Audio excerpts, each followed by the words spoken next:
저희가 왜 느닷없이 백보자 심판을 묵상하다가 갑자기 하나님을 사랑하는 것으로 주제가 엉뚱하게 좀 센 것처럼 와버렸잖아요.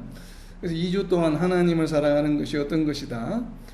그리고 이제 오늘 또 이제 이어서 하나님이 우리를 과연 그러면 우리가 하나님을 사랑하는지 안 하는지를 어떻게 계속 우리가 그걸 관리하실까, 섭리하실까를 이제 살펴보는 이유는 이런 겁니다.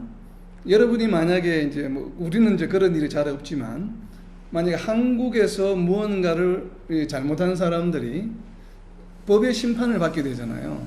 그러면 재판정에 가게 되면 그때 적용되는 법은 한국법입니까? 미국법입니까? 한국법이죠. 우리가 지금 인도에 살고 있으면서 무언가 잘못을 해서 인도 법정에 가게 되면 우리가 한국 사람이기 때문에 한국법의 적용을 받습니까? 아니면 인도법의 적용을 받게 됩니까? 인도법이겠죠. 우리에게 동일한 일에 대해서 주어진 환경에 따라서 적용되는 법이 다르죠. 그것은 왜 그렇습니까? 우리가 주재하고 있는 곳, 우리가 지금 있는 곳에 나름대로 각자의 적용되는 법이 다 다르기 때문이죠. 전 세계가 유니버셜하게 동일한 법으로 적용되지는 않죠. 뭐 기본적인 맥락은 비슷하겠지만, 그러나 어쨌든지 간에 내가 속해 있는 사회, 그 조직에서 통용되고 있는 법에 따라서 우리는 우리의 어떤 일들에 대해서 평가를 받게 됩니다. 자, 그렇다면 우리는 지금 세상 속에 속해 있는 자들입니까? 하나님께 속해 있는 자들입니까? 하나님께 속해 있는 자들이고, 우리가 나중에 이제 우리가 부활해서 예수님 앞에 서게 된다는 것은 성도라면 누구나 다 동의합니다. 성경에서 그렇게 이야기를 하고 있기 때문에. 그럼 그렇게 예수님 앞에 섰을 때 예수님으로부터 분명히 심판을 받는다라는 우리가 이제 성경 구절을 많이 이제 접하고 또 우리가 믿고 있는데, 그렇다면 그때는 어떤 법을 적용해서 우리를 심판하실까? 여러분 궁금하지 않으세요? 근데 하늘나라법이겠죠. 그런데 그렇다면 하늘나라법이 어떤 것인지 알아야 되겠죠.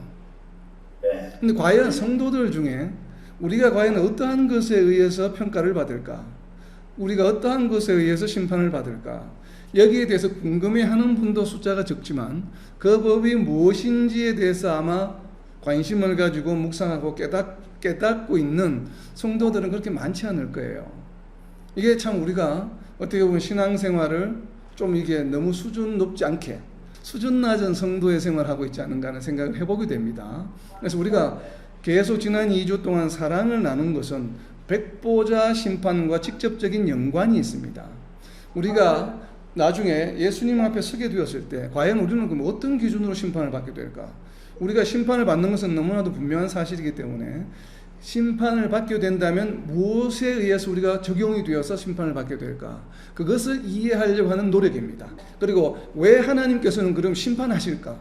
예수님을 믿음으로 구원해 주신다고 말씀하셨는데, 그러면 그냥 그것으로 끝이 나야 되는데, 우리는 구원받는 걸로 이제 모든 것이 해결되어야 되는데, 그런데 왜 굳이 또 심판을 받는다고 하시고, 그렇다면 심판의 내용은 도대체 무엇이고, 그 심판의 내용을 심판하게 되는 기준은 도대체 무엇일까?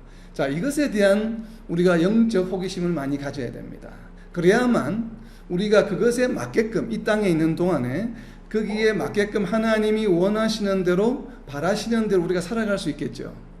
만약 그렇지 않다면 우리가 흔히 생각하는 것처럼 많은 성도들은 우리 성도들은 그냥 착하게 살면 돼, 이렇게 생각하는 경향들이 많습니다. 그래서 죄를 짓지 않고 마치 세상적인 윤리 기준, 그러니까 세상의 어떤 윤리 기준에 의해서 살아가는 그러한 모습으로 살아가면 된다라고 생각하는 경향들이 있습니다.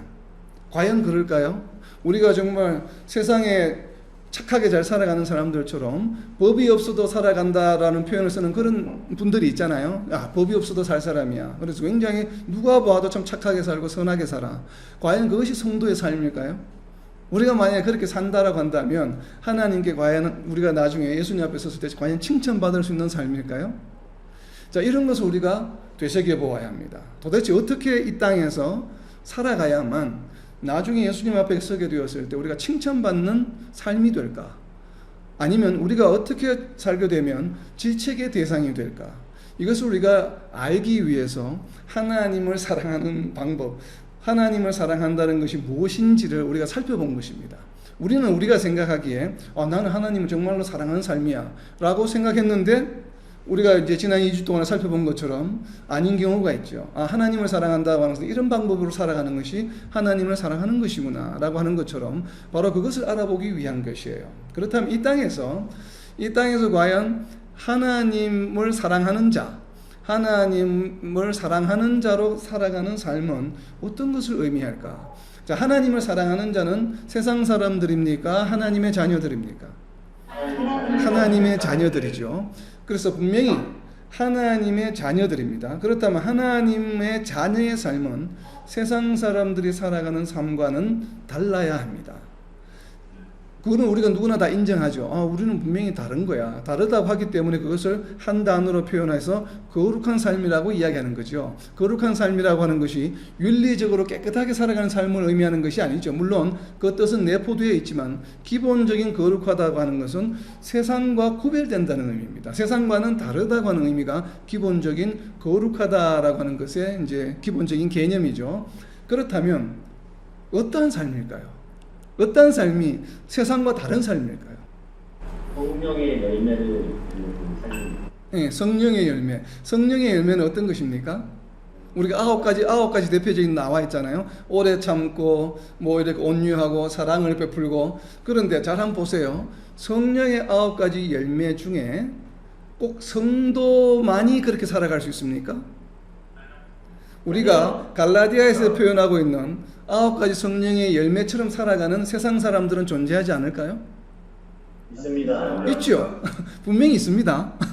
성도는 아니지만 그렇게 온유하고 사랑하고 인내하고 잘 베풀고 살아가는 사람들 분명히 존재합니다. 그렇다면 그것이 정답은 아니겠죠. 그것은 물론 정답에 굉장히 가까운 것은 맞지만 100% 정답은 아니겠죠. 그렇다면 도대체 하나님이 우리 성도에게, 하나님의 자녀에게 원하는 삶의 올바른 모습은 과연 무엇일까요? 자, 그렇다면 이것을 이해하려면 우리 자신을 돌아보면 됩니다. 우리가 예수님을 믿었던 시점이 있죠. 그 믿었던 시점 이전의 삶과 예수님을 믿고 나서의 삶의 차이는 무엇입니까? 바로 그것이죠. 그것이 세상과 다른 것이죠. 내가 예수님을 믿기 전의 삶은 세상에 속한 삶이었습니다. 그때 살아가는 삶의 모습과 예수님을 믿음으로 인해서 새롭게 거듭난 사람의 삶의 차이는 무엇이 있습니까? 양쪽의 두 가지의 삶의 차이는? 이미 나의 중심에 앉아있습니다. 대표적인 것이 우리가 믿음으로 당연히 믿었으니까 거듭난 것이죠. 그러니까 믿음은 우리가 거듭나는 과정에 적용되는 것이 믿음이죠. 믿음을 통해서 우리는 거듭났습니다. 그렇다면 믿음으로 거듭난 사람들의 삶은 어떤 것인가 하면, 내가 믿음을 가지기 이전의 삶과의 확연한 차이가 뭔가 하면은 살아가는 방식이 다릅니다. 네.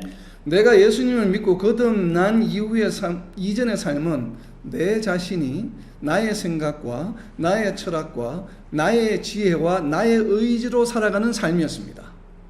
네. 어떤 삶입니까? 내가 주인 된 삶, 내 중심의 삶, 내가 모든 것을 결정하고 내 마음대로 살아가는 삶이었어요. 그런데 우리가 예수님을 믿음으로 거듭난 이후의 삶은 어떤 삶입니까? 하나님의 인도하심을 따라 사는 삶. 그것을 다르게 표현하면 내가 내 마음대로 살아가는 삶이 아니요, 내가 내 자신대로 살아가는 삶이 아니요, 내 생각대로 살아가는 삶이 아니요, 내 의지나 지식과 지혜대로 내 마음대로 살아가는 삶이 아니에요. 이제는 삶을 살아가는 주체가 나 자신에서 누구로 바뀌었습니까? 바로 갈라디아서 2장 20절에 있는 말씀처럼 이제는 내가 사는 것이 아니요 내 안에 계신 그리스도가 사시는 것이라. 그러니까 예수 그리스도가 내 삶을 살아간다는 얘기는 지금은 내가 혼자 살아가는 것입니까? 두 사람이 살아가는 것입니까? 예수님과 내가 함께 살아가는 삶이에요. 우리의 삶의 기준이 예수님을 믿기 전에는 나 혼자 살아가는 삶이었지만 이제는 예수님을 믿은 이후에는 어떤 삶이에요? 내가 나 혼자 살아가는 삶이 아니고 누구와 더불어 살아가는 삶이에요? 예수님과 함께 살아가는 삶이요. 그 예수님과 함께 살아간다는 삶은 마태복음에 나와 있는 것처럼 어떤 삶입니까? 예수님의 멍에를 메고 살아가는 삶이에요. 예수님의 멍에가 무엇입니까? 멍에는 소 두 마리를 이렇게 연결해 주는 바지요. 그래서 딱 묶여있기 때문에 따로따로 갈 수 없어요. 가자는 대로, 예수님이 가자는 대로 그냥 따라가는 삶입니다.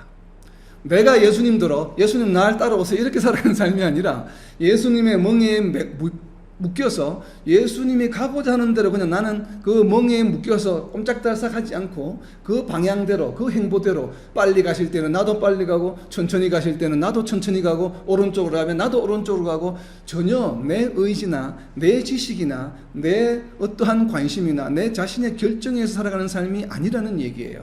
이것이 올바른 성도의 삶이요, 하나님을 사랑하는 자의 삶이요, 하나님의 자녀의 삶입니다. 우리는 이것을 어떻게 표현합니까? 제가 지금 얘는 예수님의 멍에를 예를 들었지만 실질적으로 그러한 삶은 어떤 삶이에요? 무엇에 누구의 인도함을 받는 삶입니까? 바로 로마서 8장 16절 말씀입니다. 성령이 친히 우리의 영과 더불어 우리가 하나님의 자녀인 것을 증언하시나니. 아멘. 증언한다는 것은 누구에게 증언하는 것입니까? 우리 자신에게 증언하는 것이 아니죠. 세상을 향하여, 세상 사람들을 향하여 우리가 하나님의 자녀임을 증언하는 삶이 하나님의 자녀의 삶입니다. 이러한 하나님의 자녀인 것을 증언하는 데는 누가 주도하십니까? 성령이 친히 우리의 영과 더불어, 우리 혼자 사는 것도 아니요, 성령께서 혼자 하시는 것도 아니요, 성령께서 우리의 영과 더불어서 우리가 하나님의 자녀인 것을 세상에 드러내는 삶이 바로 성도의 삶이요, 하나님의 자녀의 삶이요, 하나님을 사랑하는 삶입니다. 아멘. 이것이 하나님이 우리의 삶을, 이 땅에서 삶을 바라보시면서 평가하실 때 기준이 되는 것이 바로 이것이에요. 세상적으로 윤리적으로 착하게 살았느냐를 가지고 평가하지 않으셔요. 물론 그것도 평가에 포함은 되어 있지만 그것이 전부가 아니에요. 기본적인 가장 헌법은 무엇인가 하면, 우리가 예수님 앞에 섰을 때 헌법은 무엇인가 하면, 너희 삶 가운데 예수님을 믿고 나서, 예수님을 믿고 하나님의 백성이라고 소위 너희가 말하면서 성령의 인도하심을 받으면서 하나님의 자녀인 것을 세상 가운데 드러내면서 살았느냐 살지 않았느냐, 이것으로 평가하십니다. 아멘. 그래서 지금 우리가 하나님의 사랑에 대해서, 하나님을 사랑하는 방법이 도대체 어떤 것인가? 왜냐하면 세상을 향하여 드러내는 것은 무엇을 드러내는 것이에요? 우리가 하나님을 얼마나 사랑하는지를 세상 사람들에게 드러내는 것이에요. 그래서 우리가 하나님을 사랑하는 것을 세상 사람들이 바라보면서, 야, 도대체 뭐길래 하나님 어떤 존재겠죠? 저 사람은 세상의 어떤 이익이나 이런 것을 다 희생하면서까지, 심지어 어떨 때는 때로는 자기 가족도 희생하면서까지 하나님을 저렇게 사랑할까? 도대체 하나님은 어떤 분이신가? 하나님은 정말 존재하시는 분인가? 이런 호기심을 일으키고 하나님의 임재를 세상을 향하여 드러내는 삶이 바로 올바른 성도의 삶입니다. 바로 이것을 위해서 예수님께서 우리에게 성령을 보내주셨죠. 구약시대 때도 물론 성령은 존재하셨습니다. 영적은. 그러나 우리 신약시대 때처럼 직접 우리 안에 거하시면서 우리의 삶을 로마서 8장 16절에서 말씀하시는 것처럼 우리의 영과 더불어서 행하시면서 우리를 주도해 주시지 않으셨어요. 그것이 구약시대와 신약시대의 차이점입니다. 신약시대 성도들이 복을 받은 이유는 이제는 우리가 우리의 의지가 아니라 성령께서 우리를 강권하셔서 우리를 하나님의 자녀의 길로 인도하여 주신다는 것이에요. 이것이 큰 차이점이요, 우리에게는 은혜이고 바로 복음입니다. 그래서 우리가 이웃을 사랑하는 것, 하나님을 사랑하는 것도 우리의 의지나 노력으로 가능한 일이 아니죠. 바로 성령께서 우리의 영과 더불어서 하나님을 사랑하게 해주시고 예수님을 사랑하게 해주시고 또 나아가서는 이웃을 사랑할 수 있게 해주신다고 하는 것이에요. 그래서 우리가 하나님의 자녀인 것을 세상 가운데 증언하는 것을 다른 말로 표현하면 한 단어로 무엇입니까? 바로 복음을 증거하는 삶이죠. 그래서 우리가 얼마나 우리가 삶 가운데서 하나님의 존재를 드러내면서 복음을 증거하는 삶을 살아갔느냐가 평가의 기준이 되겠죠. 그렇죠? 예, 이런 얘기는 우리가 다음 주에 재판 그 심판 과정을 할 때 다시 한번 자세하게 다루겠습니다. 일단 오늘은 결론만 말씀드립니다. 우리가 얼마나 우리의 삶 가운데서 복음 증거를 많이 드러내느냐가 분명히 심판의 기준이 된다고 하는 것을 말씀을 드립니다. 그래서 성령의 인도하심을 받는 삶, 충만한 삶, 그래서 복음이 증거되는 삶, 이러한 삶을 우리는 또 다르게 무엇이라고 표현하느냐 하면 믿음으로 사는 삶이다라고 이야기합니다. 아멘. 믿음으로 산다는 의미가, 자, 로마서 1장 17절입니다. 로마서 1장 17절 말씀 제가 읽겠습니다. 로마서 1장 17절 말씀입니다. 복음에는 하나님의 의가 나타나서 믿음으로 믿음에 이르게 하나니, 기록된 바 오직 의인은 믿음으로 말미암아 살리라 함과 같으니라. 자, 의인은 믿음으로 말미암아 살리라 함과 같으니라는 말씀을 풀어서 설명했습니다. 앞부분에서 무엇입니까? 복음에는 우리가 방금 성령이 우리의 영과 더불어서 세상을 향하여 하나님의 자녀임을 드러내는 것이 복음 증거라고 이야기했죠. 바로 이 복음에는 하나님의 의가 나타나서, 예수 그리스도죠. 예수 그리스도가 나타나서 무엇으로 무엇을 이릅니까? 믿음으로 믿음에 이르게 된다는 것이에요. 우리가 믿음으로 믿음에 이르게 된다는 것은 어떤 의미입니까? 믿음으로 믿음에 이르게 된다는 건 어떤 의미일까요? 쉽지 않죠. 우리가 이 말씀을 너무나 잘 알고 있지만 과연 이것이 어떤 의미일까? 여러 가지로 해석이 가능합니다. 첫 번째는 우리가 믿음을 가지게 된 것은 방금 좀 전에 우리가 살펴본 것처럼 우리의 지식이나 우리의 노력이나 우리의 의지로 된 것입니까? 아닙니까? 아니죠. 우리가 하나님의 말씀 아니면 예수님이 죽으시고 부활하셨다고 하는 것, 성천하셨다고 하는 것이 우리가 과학적으로 아니면 상식적으로 이해가 되어서 믿는 것입니까? 아니면 그냥 하나님의 말씀이기 때문에 믿는 것입니까? 바로 이러한 의미에서 믿음이 이른다고 하는 것은 믿음으로 믿음에 이르는 것이에요. 우리가 어떠한 대상이 이해가 되어서, 상식적으로 이해가 되어서 과학적으로 증명이 되어서 믿는 것이 아니라 그냥 그것은 하나님이 하신 일이요, 또 우리가 구원의 대상이기 때문에, 믿음의 대상이기 때문에 그것이 그냥 믿는 것이에요. 그냥 믿음으로, 그래서 믿음으로 믿음에 이른다라고 하는 것이 바로 첫 번째 의미입니다. 그리고 두 번째 의미는 방금 좀 전에 우리가 나눈 것처럼 성령께서 우리의 영과 더불어서 우리가 하나님의 자녀인 것을 세상에 드러냄으로 인해서 또 무엇이 결과가 초래됩니까? 세상 사람들이 하나님의 존재를 알게 되고 또 하나님을 믿게 되는 일이 일어나겠죠. 이것이 바로 뭡니까? 복음 증거의 열매가 생기는 것이죠.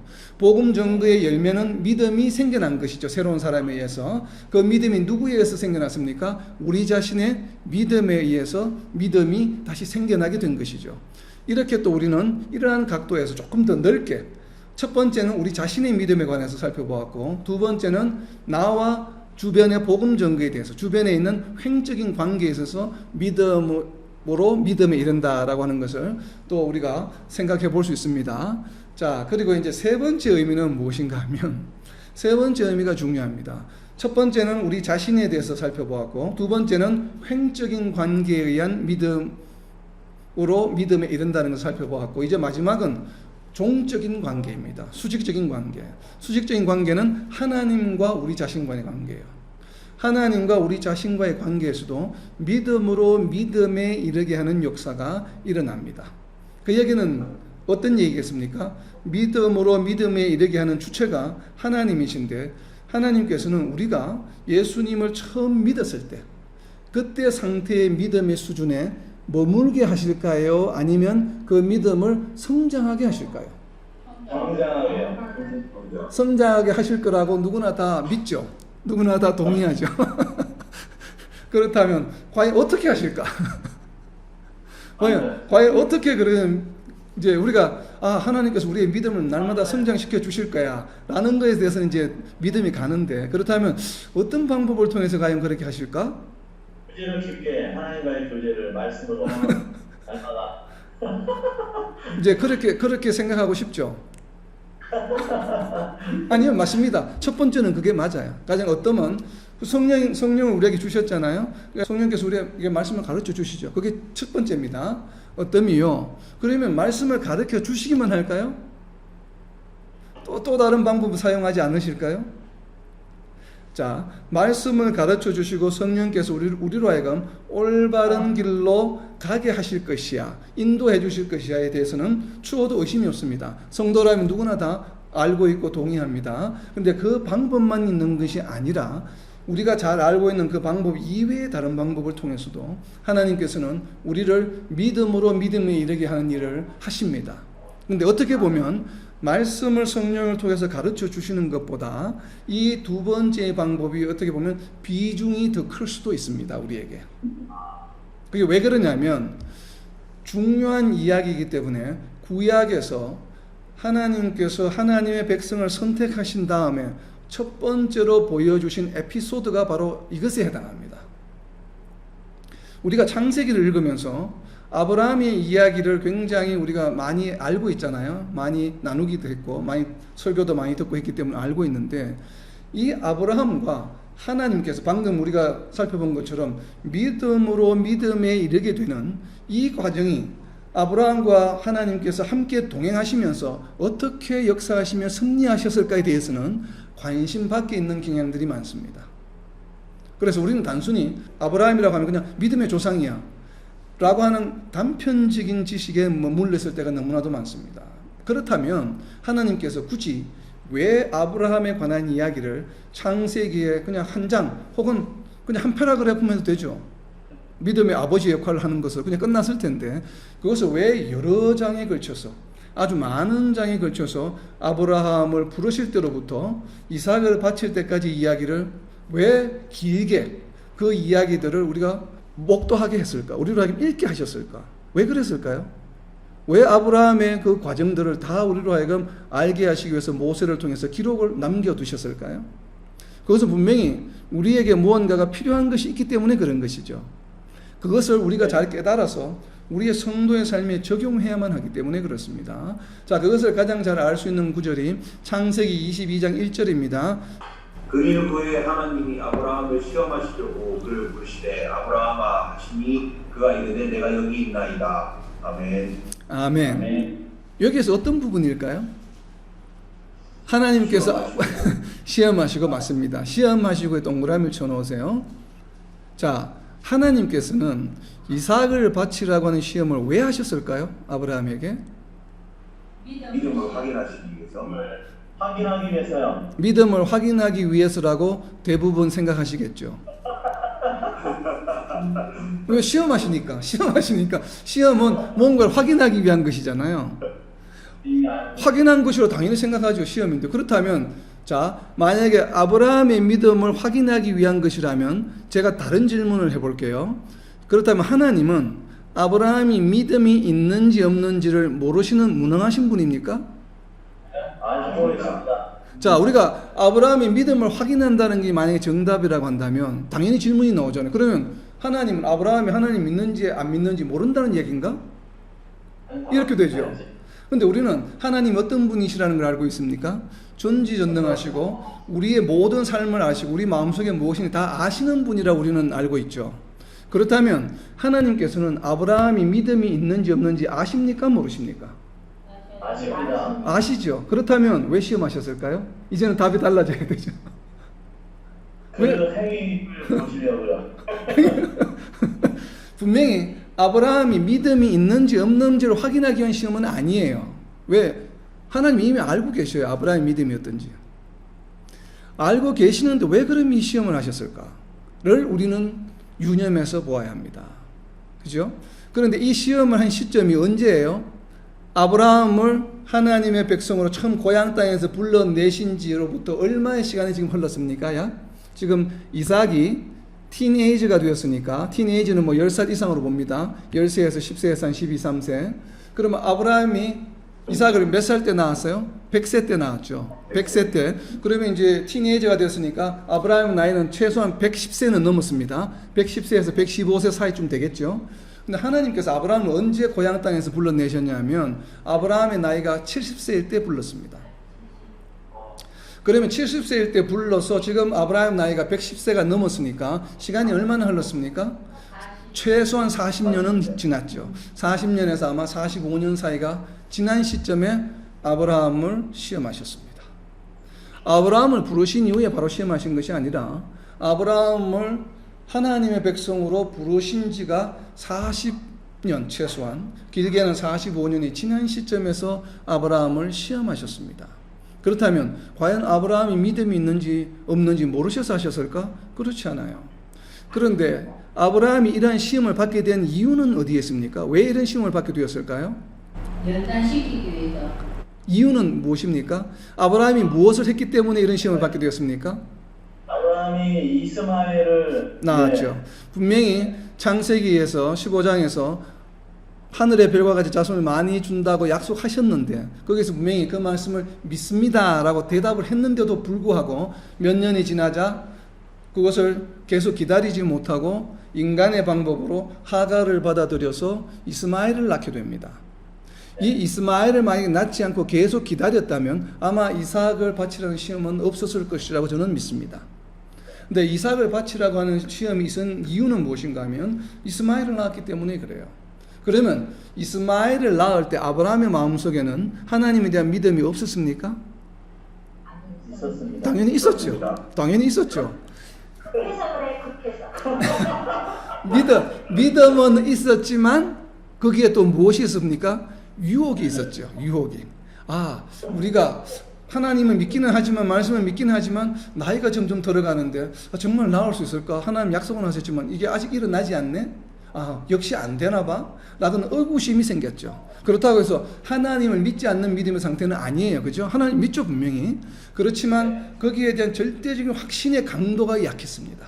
그리고 사탄 마귀의 유혹이 끊임없이 있죠. 그래서 야야야 세상적으로 이렇게 해야 돼. 너 유대인의 풍습을 따라서 그냥 종을 들여서 이렇게 출산하도록 해. 이러한 유혹이 자꾸 있었다 이 말이에요. 그런데 그 유혹을 사탄이 누구를 노렸습니까? 아브라함을 공격했습니까? 사라를 공격했습니까? 살아요. 이게 뭔가 패턴이 비슷하지 않아요? 에덴 동산과 같이? 아브라함과 이후. 그렇죠? 에덴 동산에서도 뱀이 아담을 먼저 공격하지 않았어요. 이 하와를 공격을 해서 아담이 무너지게 만들었고 아브라함의 케이스도 동일하죠. 그죠? 그래서 사라를 이용을 해서 아브라함을 곤경에 빠뜨리게 합니다. 믿음이 있었지만 그것에 넘어가서 결국은 이스마엘을 낳게 됩니다.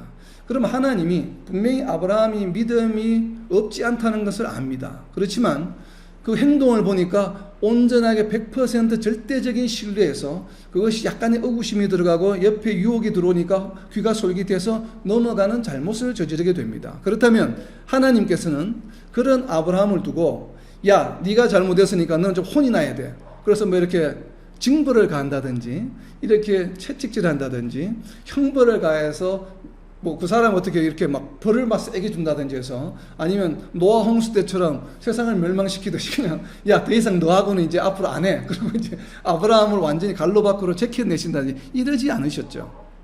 네. 그러지 않고 계속해서 이렇게 같이 동행하시면서 결국은 이삭을 주셨고 또 그러니까 이삭을 낳았을 때 아브라함의 믿음은 어땠을까요?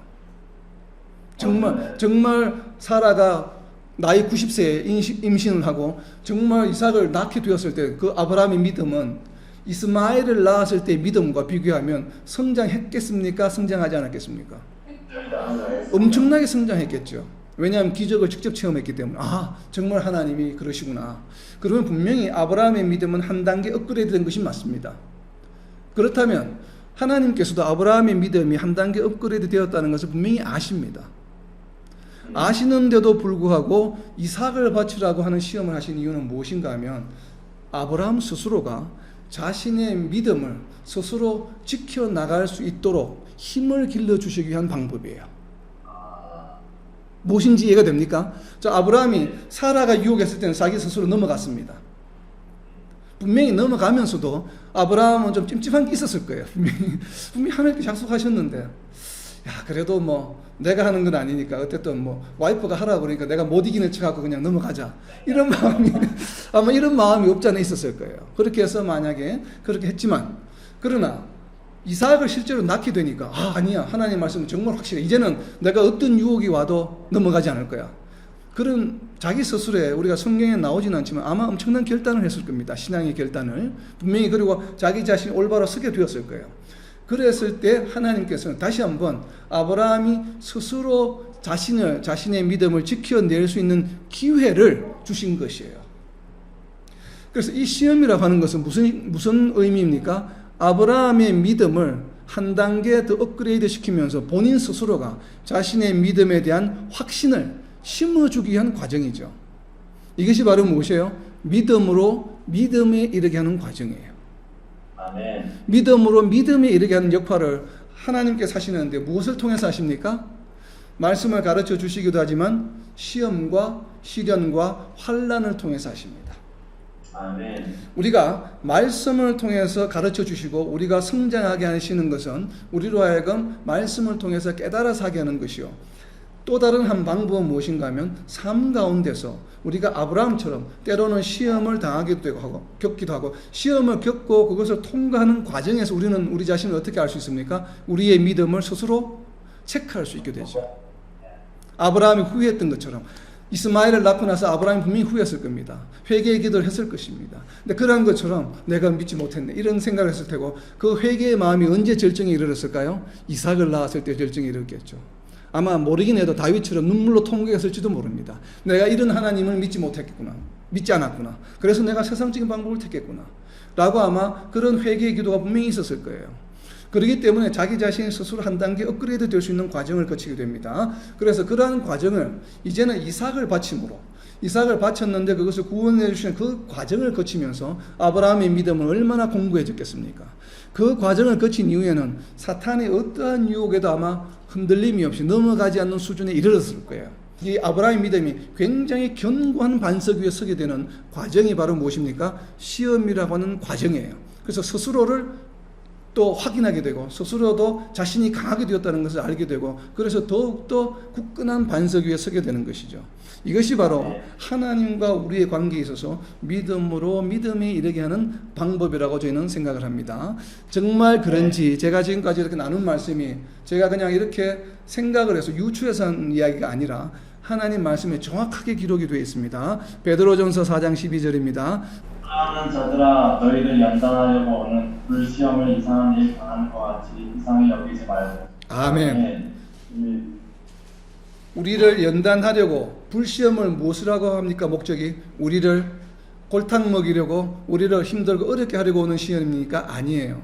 불시험은 바로 그 목적이 무엇입니까? 우리를 연단하는 것이에요. 그래서 연단에다 동그라미를 쳐놓으세요. 그래서 우리가 어렵고 힘든 일을 당할 때, 시련을 당할 때, 누군가의 모함을 받을 때 시험하는 방법은 다양합니다. 하나님께서 여러 가지 사람들을 사용하시기도 하고 여러 가지 환경적인 것도 활용하시기도 하고 여러 가지 경제적인 여건도 활용하시기도 하고 그렇게 하시면서 우리에게 해주시는데 이렇게 하실 때에 우리에게 해주시는 것은 무엇이에요? 보면 그렇게 다가오는 여러 가지 상황들을 우리가 하나님이 왜 이렇게 하실까? 이렇게 하면 됩니까? 안 됩니까? 안 됩니다. 네, 안 됩니다. 이상하게 여기지 말라고 하죠. 이거는 지금 하나님께서 나를 연단하시고자 하는 것이구나 라고 이렇게 이야기합니다. 앞으로 넘겨서 히브리서입니다. 히브리서 12장 11절입니다. 히브리서 12장 11절 말씀해 보면 무릇 징계가 당시에는 즐거워 보이지 않고 슬퍼 보이나 후에 그로 말미암아 연단받은 자들은 의와 평강의 열매를 맺느니라. 아멘. 때로는 우리가 징계를 받는 것처럼 느낄 때가 있죠. 상황들이 어려웠고 우리가 하나님으로부터 내가 징계를 받는다 이렇게 느낄 때가 있습니다. 그런데 그 징계는 어떤 것입니까? 결과적으로는 의와 평강의 열매를 맺게 하기 위한 과정이다 이 말이에요. 그래서 우리를 연단시켜서 의와 평강의 열매를 맺기 위한 것이라고 분명히 말씀은 선포하고 있습니다.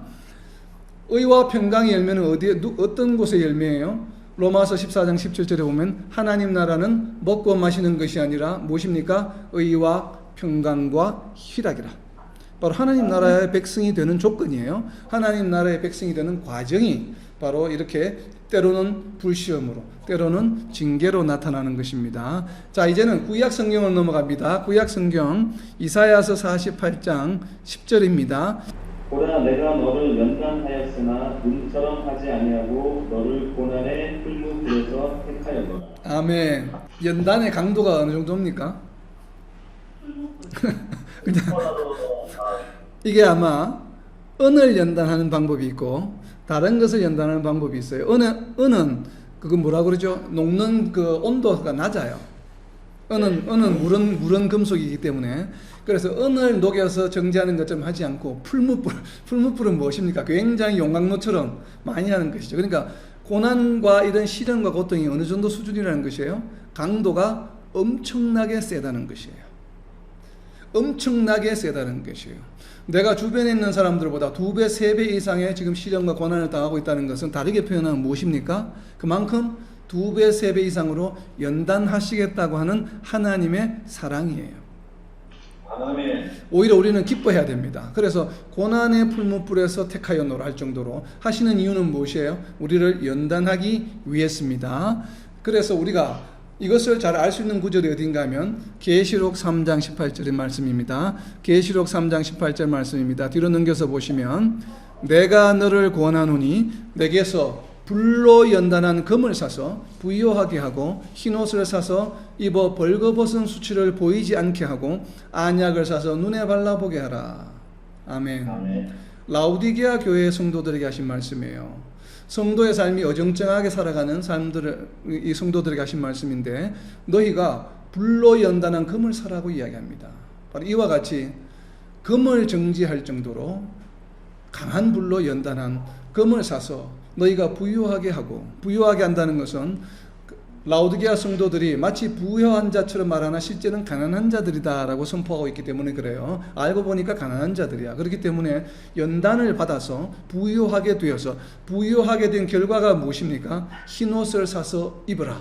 흰옷을 사서 입어서 벌거벗은 수치를 보이지 않게 하라고 하는 것이에요. 계시록에서 말하는 흰옷은 무엇을 의미합니까? 계시록 19장에 나와 있는 성도의 옳은 행실이죠. 그래서 너희가 금을 연단하는 것처럼 그렇게 해서 너희의 행실을 올바르게 해라. 옳은 행실을 입어라 라고 하는 권면의 말씀이 바로 요한계시록 3장 18절에서 라우디게아 교회의 성도들에게 하시는 권면의 말씀입니다. 이 말씀은 오늘날 우리에게도 적용이 됩니다. 우리를 연단하고 시련을 겪게 하시고 어려움과 힘든 상황을 겪게 하시는 이유는 바로 무엇이에요? 우리로 하여금 우리를 연단하셔서 흰옷을 입을 수 있게 하기 위함이에요. 우리로 하여금 무엇을 하게 하기 위함입니까? 옳은 행실로 살아가게 하기 위함이에요. 그래서 우리는 어려운 상황에 처하고 힘든 상황을 겪게 되었을 때 우리는 무엇을 돌아보아야 합니까? 나의 삶이, 지금 삶이 좀 더 옳은 행실로 변화되기를 하나님께서 원하시는구나 라는 것을 우리는 빨리 인지해야 합니다. 그래서 거기에 맞게끔 우리가 빨리 회개하고 돌아오고 또 우리의 삶을 더욱더 옳은 행실로, 하나님 보시기에 옳은 행실로 살아갈 수 있도록 전진해야만 합니다. 그랬을 때 우리의 삶이 어떻게 되겠습니까? 맺어지는 열매가, 그리고 우리의 삶의 방식이나 행동이 더 이상 세상 사람들처럼 살게 되지는 않겠죠. 네. 그렇죠? 그러면 우리의 삶의 모습이 분명히 달라집니다. 세상 사람들과는 확연하게 구별되는 삶을 살아가게 됩니다. 그것을 우리는 무엇이라고 부릅니까? 바울 사도는 데살로니가전서 1장 3절에서 이렇게 부릅니다. 데살로니가 1절 3절 말씀입니다. 너희의 믿음의 역사와 사랑의 수고와 우리 주 예수 그리스도에 대한 소망의 인내를 우리 하나님 아버지 앞에서 끊임없이 기억함이니 바로 믿음의 역사가 일어나게 됩니다. 믿음으로 인해서 생겨나는, 그러니까 works라고 그러죠. The works produced by faith. 믿음에 의해서 생겨나는 work, 우리의 행위들과 우리의 삶의 방식들이 생겨나게 되는 것이에요.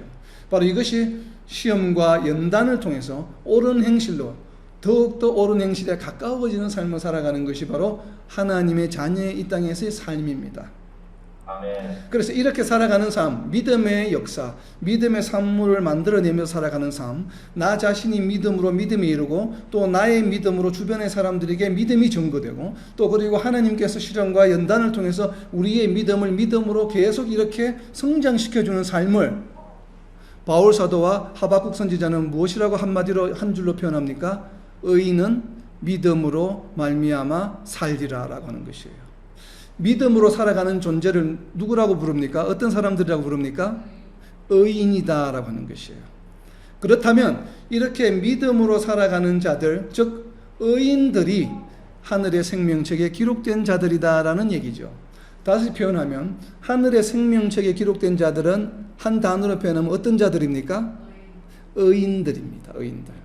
그래서 하늘의 생명책에 이름이 기록된 자들을 무엇이라고 부르냐면 의인들이다라고 부르는 것이에요. 그리고 의인들은 믿음으로 살아가는 삶이에요.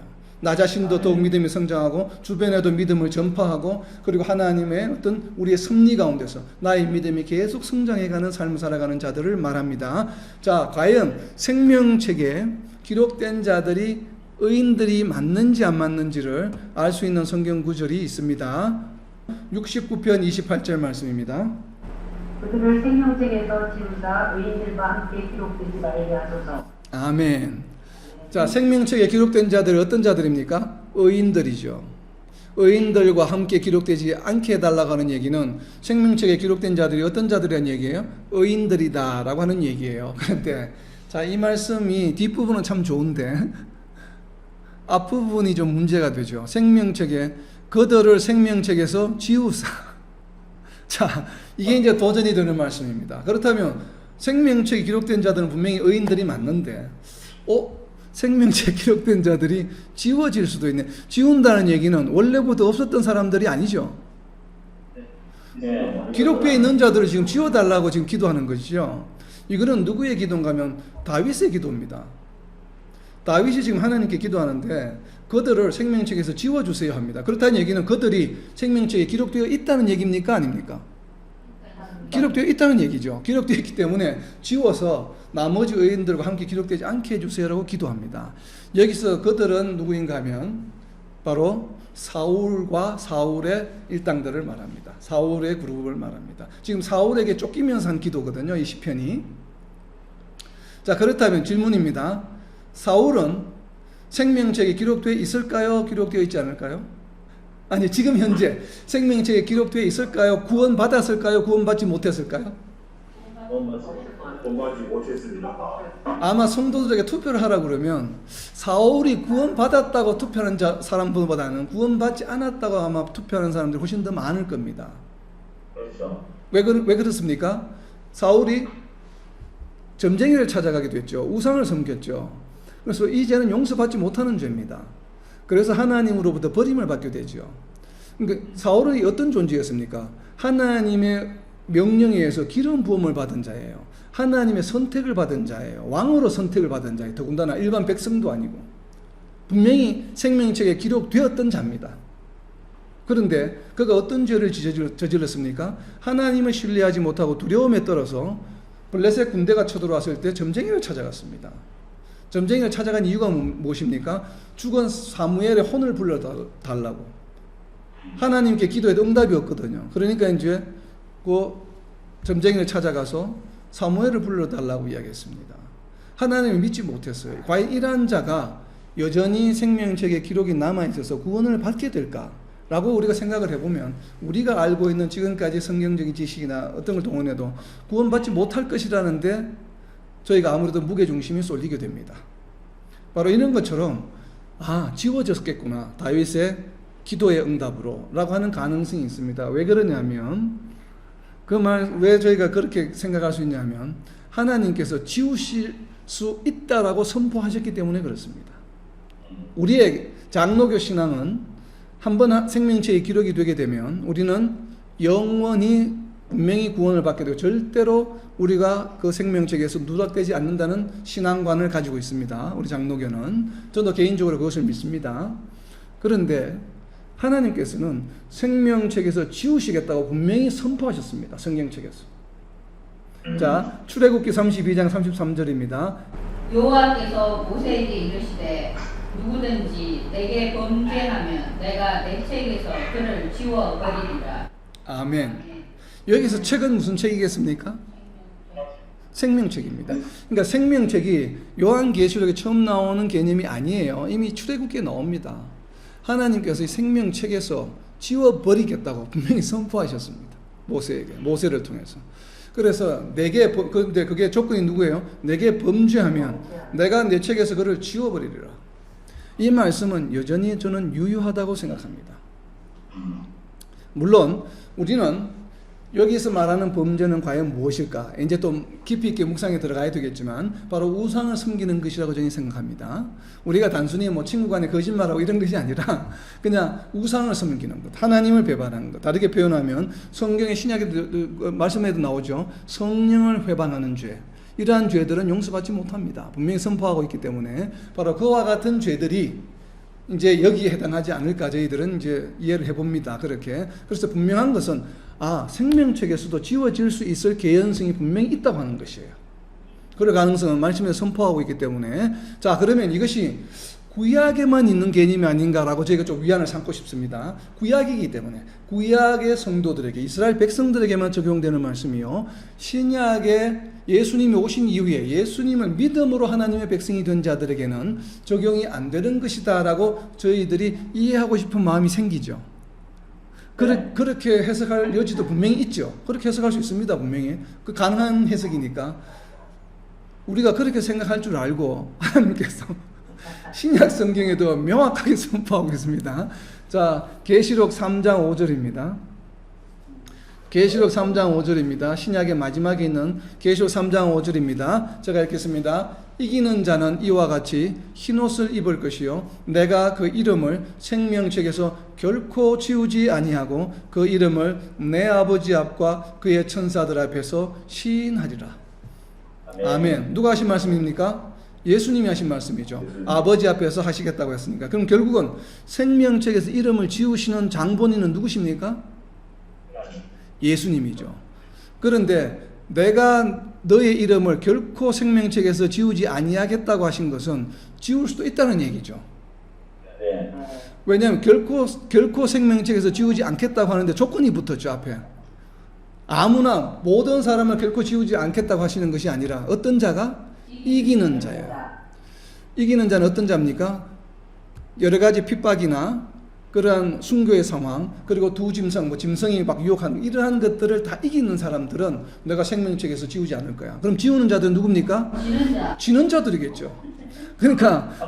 그러니까 분명히 생명책에서 지워지는 일은 발생할 수 있습니다. 단 지워지는 것은 어떤 게요? 지는 자들은 지워지는 것이요 이기는 자는 지워지지 않는 것일 뿐이에요. 그러니까 생명책에서 지워지지 않는다는 것에는 저는 개인적으로 동의하기가 어렵습니다. 지워지는 것은 분명합니다. 지워질 수 있는 방법은 가능성 있지만 그러나 지워지는 자들은 어떤 사람들에 국한됩니까? 지는 자들입니다. 그러나 이기는 자들은 반드시 결코 지우지 않고 아버지 앞에서 정언하시겠다, 시인하시겠다고 예수님이 약속해 주셨습니다. 그렇기 때문에 구약의 출애굽기의 말씀이든 요한계시록의 말씀이든 보면 생명책에서 지워질 수 있는 개연성은 저는 있다고 믿습니다. 바로 이와 같이 우리가 오늘은 이제 생명책에 관해서 우리가 살펴보았잖아요. 생명책에 기록된 자들은 누굽니까? 의인들이다라고 하는 것. 의인들은 어떤 사람들입니까? 믿음으로 살아가는 자들이에요. 믿음으로 믿음에 이르는 자들. 바로 이렇게 살아갈 때에 우리는 이 굳건한 믿음을 계속 지키면서 어떠한 유혹이나 어떠한 시험이나 어떠한 어려운 상황이나 핍박이나 환난 가운데서도 그것에 지지 않고 이겨내면서 믿음을 잘 지켜나가게 되면 우리는 어떻게 될까요? 결코 생명책에서 지워지지 않습니다. 그러니까 우리가 염려할 이유가 없죠. 그러니까 우리는 분명히 어떠한 경우에 우리의 삶 가운데서 닥치는 어떠한 시련과 어떠한 협박과 어떠한 곤란한 상황들과 있다 할지라도 우리의 믿음을 굳건히 지켜나가면서 우리의 승리하는 삶을 살아가는, 그래서 생명책에서 결코 지워지지 않는 영원한 생명에 들어가는 저와 여러분 이 땅의 모든 하나님의 백성들이 되시기를 예수님의 이름으로 선포합니다. 아멘.